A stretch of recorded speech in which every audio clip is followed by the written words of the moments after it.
Hindi maiwasan ang buhay sa mundo na gumagapang dahil sa pagsubok. Di maiwasang mangamba hanggang sa luha'y pumatak. Umiiyak, nanginginig at natatakot.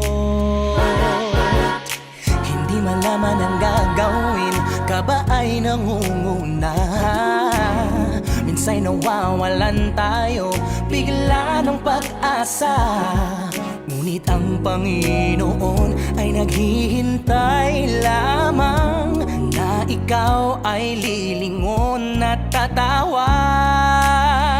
Kabundok man ang pagsubok sa buhay, hindi dapat huminto sa paglalakbay.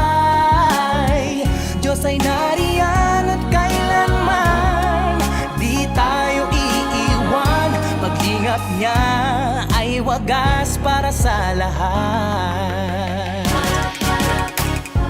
Minsan ang suliranin ay katulad ng bagyo, halos di mapigilan ng pag-aragasan ito. Subalit maghintay lang, ulan ay titila at ang araw ay sisikat, dala ay biyaya. Kabundok man ang pagsubok sa buhay,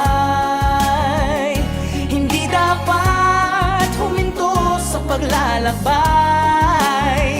Diyos ay nariyan at kailanman di tayo iiwan. Pag-ingat niya ay wagas.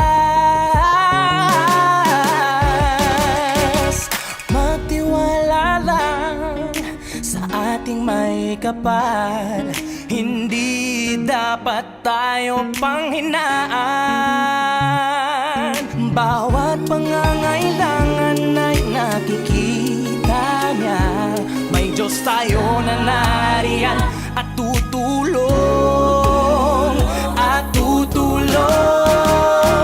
Kabundok man ang pagsubok sa buhay, hindi dapat huminto sa paglalakbay. Diyos ay nariyan at kailanman di tayo iiwan. Pag-ingat niya ay wagas para sa lahat.